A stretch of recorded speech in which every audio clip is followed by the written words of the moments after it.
Hello दोस्तों, कैसे हैं आप लोग। उम्मीद करता हूं आप अपने फैमिली के साथ या अपने परिवार के साथ अपने घर में स्वस्थ होंगे और सुरक्षित होंगे। आज की ये कहानी मानवीय भावनाओं के बारे में ऐसे दर्शाती है या ऐसे भावनाओं के बारे में बताती है, जैसा कि मैं अक्सर बोलता हूं, हमारे अंदर छुपी हुई हमारी भय, जिसको हम ज़िंदगी में समझ नहीं पाते और उसी से हम भागते रहते हैं और हम उसको बाहर ढूंढते रहते हैं, उसके कारणों को, कि ये भय का कारण कहीं बाहर है। हम कभी अपने अंदर नहीं ढूंढते कि उसके भय का सही में, वास्तव में कारण कहाँ है, जड़ कहाँ है। ये कहानी इसी भावनाओं को दर्शाती है, इसी के विषय में बताती है कि हम इससे कैसे बाहर निकल सकते हैं और इससे कैसे अपने को दूर कर सकते हैं।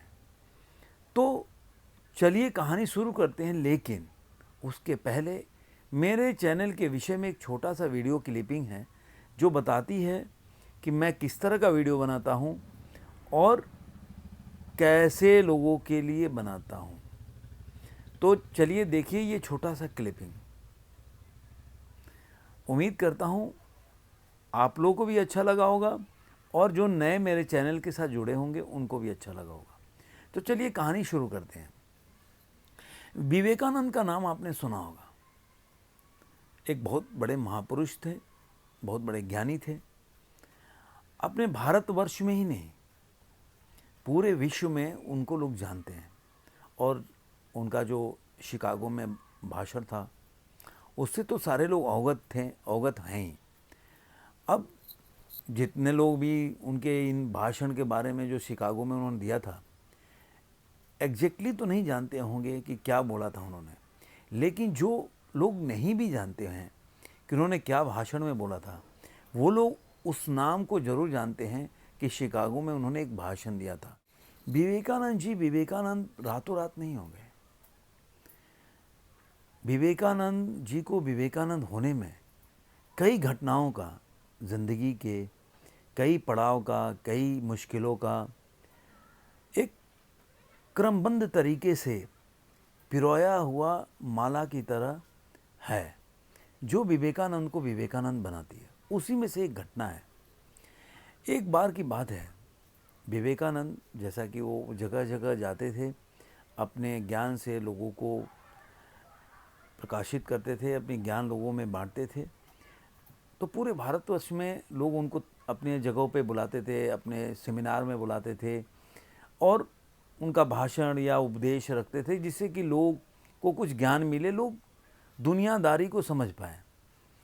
ऐसे ही एक भारत में किसी स्टेट में एक राजा रहते थे, उनके यहाँ विवेकानंद को बुलाया गया। जब विवेकानंद वहाँ पे गए तो राजा को जब पता चला कि विवेकानंद आ रहे हैं, तो उन्होंने, अब राजा तो राजा होते हैं, उन्होंने क्या व्यवस्था करेंगे, तरह तरह के पुआ पकवान और जितने मतलब अच्छे तरीके से जो उनका ख्याल रखने के लिए व्यवस्था हो सकता है उन्होंने किया। उन्होंने उसमें एक नृत्य का भी आयोजन किया। अब जब नृत्य का आयोजन किया और ये विवेकानंद जी जब वहाँ पहुँचे तो उनको पता चला तो घबरा गए, क्योंकि विवेकानंद जी एक ब्रह्मचारी आदमी थे और इन चीज़ों से बहुत दूर रहते थे। जब विवेकानंद जी वहाँ पहुँचे, उनको पता चला तो एकदम घबरा कर और जाकर एक कमरे में अपने को बंद कर लिया। अब जब नर्तकी को ये बात पता चला तो वो बहुत आहत हुई, क्योंकि उसको भी था कि भाई विवेकानंद जी से एक बार मिलूं, एक बार उनसे बात करूं और उनके ज्ञान के बारे में जानूं, क्योंकि एक उत्सुकता बनी रहती है ऐसे महापुरुष से मिलने के लिए। आप लोगों के मन में भी होता होगा, हमारे भी मन में होता है कि ऐसे महापुरुष जिनको दुनिया पूछती है, एक बार उनसे सानिध्य प्राप्त हो या उनका विचार सुनने का अवसर मिले।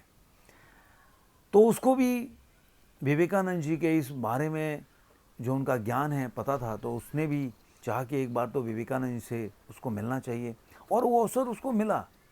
लेकिन जब उसको ये पता चला कि विवेकानंद जी ने एक कमरे में अपने को बंद कर लिया तो बहुत आहत हुई।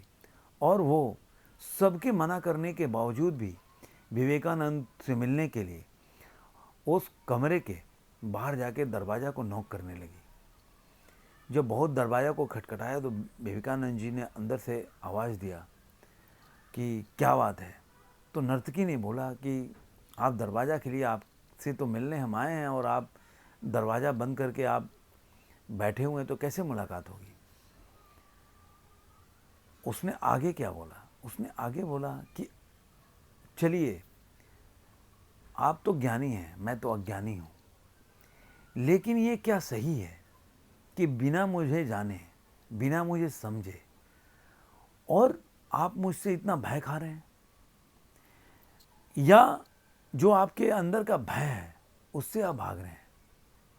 अगर आप ज्ञानी हैं या आपने अपने ऊपर पूरा आपका कंट्रोल है, तो फिर आपको मेरे से डरने की क्या वजह है।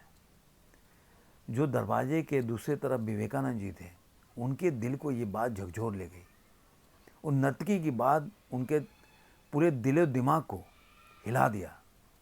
विवेकानंद जी ने दरवाज़ा खोला और हाथ जोड़कर बोला कि आपने जो मेरे को ज्ञान दिया, मेरे को ज़िंदगी में ये ज्ञान याद रहेगा और आपको मैं अपने गुरु के रूप में मानूंगा और लोगों को बताऊंगा भी कि आपसे एक ज्ञान हुआ कि जो भय है, जो एक स्त्री का भय होता है कि स्त्री के साथ पास जाने के बाद हम अपने आप को नहीं रोक पाएंगे, ये हमारे अंदर का भय होता है। जो हम ये सोचते हैं कि स्त्री के पास जाने से हम खराब हो जाएंगे या हमारा विवेक मर जाएगा, तरह तरह की बातें हम सोचते हैं। लेकिन हम स्त्री में वो उसकी जो बुराइयां है स्त्री में ढूंढते हैं, जबकि वो भय या बुराइयां हमारे अंदर होती है, हम उस स्त्री पे थोप देते हैं। ये बहुत बड़ी बात है कि आपने मुझे एक चीज़ बताया और मेरी जो एक कमी थी ज़िंदगी की, उससे आपने अवगत कराया कि मेरी कमी या मेरा भय मेरी खुद का स्त्री के प्रति एक जो सोच है उससे था, जो कि आज मेरा दूर हो गया। और इसके लिए मैं हमेशा आपका आभारी रहूँगा। ये कहकर विवेकानंद जी स्त्री के साथ बाहर निकल गए। दोस्तों, विवेकानंद जी की इस घटना से उनको उनकी ज़िंदगी की इस घटना से उनको एक अलग रास्ता दिखाई दिया, एक अलग रास्ता मिला। उनको अपने आप को समझने का एक और अवसर मिला कि उनकी ये कमी जो है उनके अंदर थी। दोस्तों, जब भी हम कोई चीज़ को दूसरे के ऊपर थोपते हैं या दूसरे की कमी निकालते हैं, कभी हम अपने आप के विषय में सोचते हैं कि कहीं कमी हमारे अंदर ही तो नहीं, कहीं इन सारे बुराइयों का जड़ हमारे अंदर ही तो नहीं जिसका हम बाहर ढूंढ रहे हैं। जैसे कि लोग बोलते हैं, आप लोगों ने भी एक सुना होगा कि शेर है कि ज़िंदगी भर जो धूल लगा था फेस पे और हम आईना पे साफ़ करते रहे। ये एक शेर है, लेकिन ये क्या बताता है कि हम अपनी बुराइयों का कारण बाहर ढूंढते हैं। हम सोचते हैं कि जो भी हमारे साथ घटनाएं घट रही हैं या जो भी बुराइयां हो रही हैं, उसका कारण जो कोई दूसरा है। हम कभी एक बार भी रुक कर नहीं सोचते कि हो सकता है कि हम ही इस बुराइयों को कारण हो। तो शायद अगर हम सोचें और अपने अंदर ये इन्वेस्टिगेट करें या अपने अंदर झांकने की प्रयास करें, तो हम उसका निराकरण भी ढूंढ लेंगे। लेकिन हम जब बाहर ढूंढते रहेंगे तो ज़िंदगी भर गलत मार्ग पे आप कितना भी ढूंढ लो, चले जाओगे, मंजिल नहीं मिलेगी। मंजिल के लिए सही रास्ता चुनना ही होगा। और जब आप रास्ता सही चुन लोगे, यकीन मानिए आपको भी उसका मंजिल मिल जाएगा और उस आपकी बुराइयों का निराकरण भी मिल जाएगा। तो दोस्तों, ये कहानी यहीं समाप्त करते हैं और उम्मीद करते हैं कि आप इस कहानी से जो मैं कहना चाहता हूँ, जो मेरा भावार्थ है, वो समझिए और अपने दोस्तों के पास, अपने आसपास के लोगों को भी समझाइए कि जब भी आप किसी दूसरे में कमी ढूंढते हैं तो अपने अंदर जरूर झांकें। धन्यवाद।